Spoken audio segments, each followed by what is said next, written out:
mengasingkan diri ke tempat yang sunyi. Kira-kira orang ini sedang apa? Ayo jawab. Sedang apa orang ini? Berdoa. Terlalu rohani. Nah, jawaban doa sangat salah, sebab kita sedang bicara untuk orang di luar. Masa mereka berdoa kalau ngalami ini? Sedang apa? Ayo, ini kita jangan bicara tentang diri kita. Ini bicara orang luar. Sedang apa? Merenung. Terlalu rohani juga. Semedi, lebih lagi rohani. Enggak. Sedang apa? Capek, kurang tegas, stres. Nah itu dia. Ini orang stres, tergoncang, syok, terpukul. Bukankah bangsa kita yang paling banyak sedang mengalami ini? Krisis ekonomi yang sekarang sedang terjadi itu tidak pernah kena kepada orang miskin, yang kena itu orang kaya sekarang ini. Maka itu orang-orang miskin nggak terpengaruh kok. Lu coba renungkan, ya atau tidak, saudara? Ini krisis besar sekarang ini, saudara. Ini yang punya saham sedang syok, banyak yang stroke, bunuh diri karena uang mereka tiba-tiba habis. Orang kaya, yang miskin nggak rasa karena nggak pernah tahu saham, betul tidak? Tapi sebagian besar bangsa kita mengalami 3 hal ini.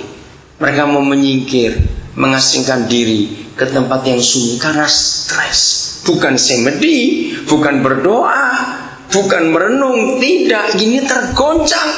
Perhatikan, setelah mendengar berita itu. Nah, bagi yang belum tahu, nanti baca di rumah. Mulai ayat yang pertama sampai 12, ada berita apa yang membuat Yesus Tuhan kita tergoncang begitu besar dalam jiwanya. Dia terpukul, dia terkejut, dia syok, sebab sahabatnya Yohanes Pembaptis yang mempromosikan Yesus Tuhan hari itu mati sebagai martir, dipenggal kepalanya oleh Raja Herodes. Dia tergoncang. Dia mau menyendiri, dia mau mengasingkan diri ke tempat yang sunyi. Dia nggak mau diganggu. Bayangkan, dia Tuhan. Siapa baca berita Maret tahun ini di Jakarta, saudara, pemerintah mendata, kaget, di kota Jakarta, ibu kota negara Republik Indonesia, data tahun 2007 yang ditulis awal 2008.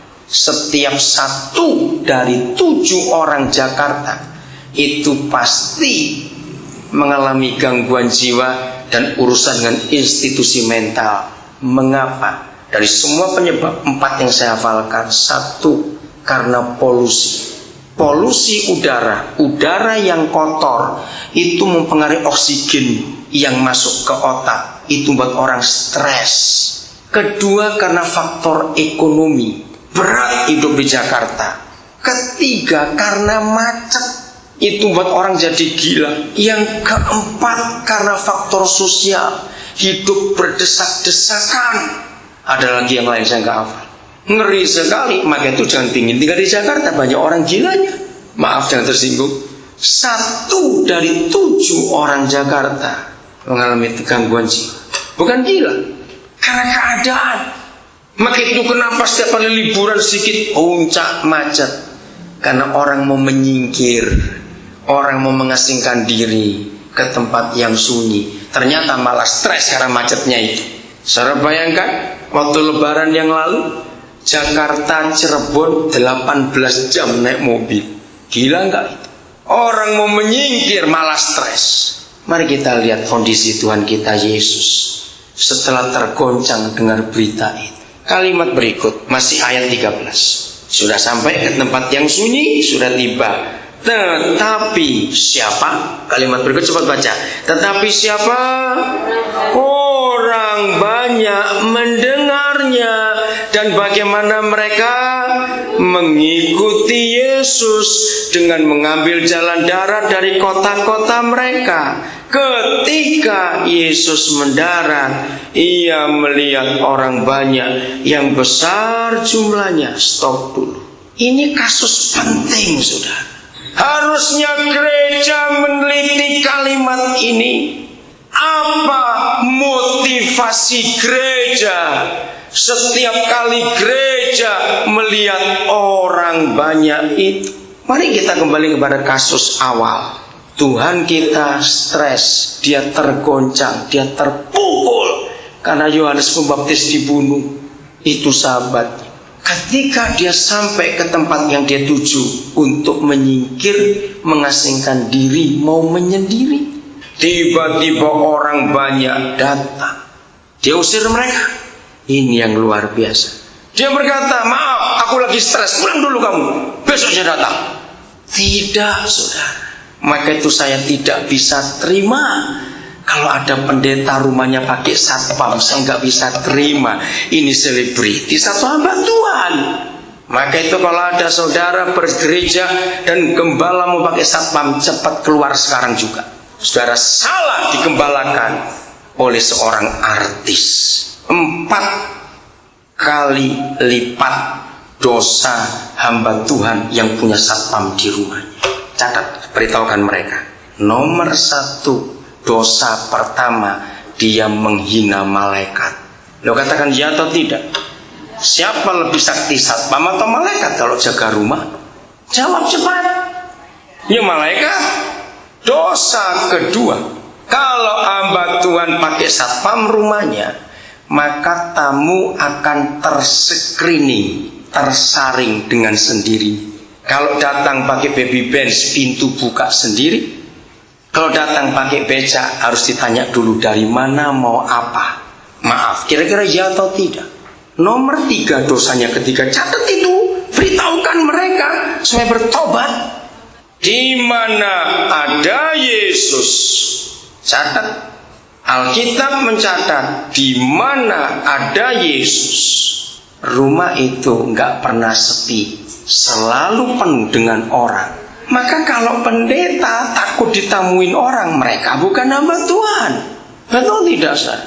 Maka itu saya selalu memakai penilaian ini. Rumah hamba Tuhan, rumah orang Kristen, itu ditentukan, dinilai dengan banyak orang datang atau sedikit. Kalau rumah pendeta sepi-sepi, rumah orang Kristen sepi-sepi, itu pasti bukan orang Kristen, karena mereka malas terima tamu. Tanya rumah saudara bagaimana? Jujur. Markus 2 mengatakan, di mana ada Yesus, orang itu berjubel di situ. Kalau rumah kita ada Yesus, pintu 24 jam gak akan terkunci. Gak ada yang ngamen. Saya punya prinsip lewat ayat itu. Kalau maling masuk ke rumah saya gak akan teriak. Saya akan sambut, sebab cari jiwa itu susah. Ini datang sendiri. Saya akan sambut serius. Saya nggak pernah takut kemalingan. Kalau ada orang butuh perlu apa, masuklah. Begitu maling masuk, saya akan sambut, selamat malam. Ayo duduk, nama saya Daniel, nama saudara siapa? Saya akan beritahu, neraka masih buka. Kalau kamu mencuri, kamu pasti masuk neraka. Kalau kamu minta, kamu selamat. Saya ajak ngomong baik-baik. Saya sering memberi modal orang-orang seperti itu untuk bisa kerja. Saya ajari untuk hidup. Sepinter-pinternya kamu, tetap lebih pinter polisinya. Kamu pasti akan ketangkap. Dapat berapa kamu kalau mencuri? Berapa tahun kamu dihukum? Lalu keluargamu mau apakan? Sadar mereka. Ayo duduk, ayo kita bicara. Mintalah apa yang kamu perlu. Kalau di rumah ini ada, saya akan memberikan. Kalau tidak, ayo kita berunding. Bagaimana cara kamu dapat itu?